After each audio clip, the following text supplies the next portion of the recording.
decided to get out a lot earlier than I usually do, just cause got stuff to do. So BA, I had some bad news in the after hours yesterday, but it gapped up, made it all back. So then I saw it go, huge move down. So I was just waiting for it to consolidate a little bit for another move down. Exactly what it did. So I shorted here, stop was over here, and then I got out. I was trying to get 370.10, but I got a bad fill on that one. I could have hold it. Maybe it keeps trending down, but like I said, I got things to do.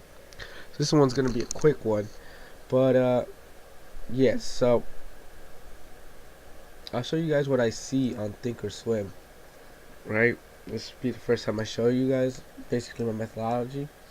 So so these two are just confirmation of these two. When these two align, this is when this happens, right? Green means it's going up, now it means it goes down. So once I do get a red candle confirmation that they're both trending down, then I wait for a retrace, right? Because yes, I could time this one right here, but my entry would be now. So usually I wait for a little bit and then get in, and there you go.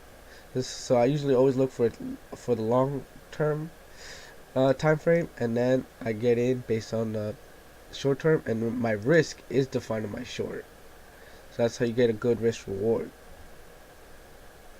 So yeah, so that's basically it. If you guys have any questions, leave it down below, and I'll tell you guys later.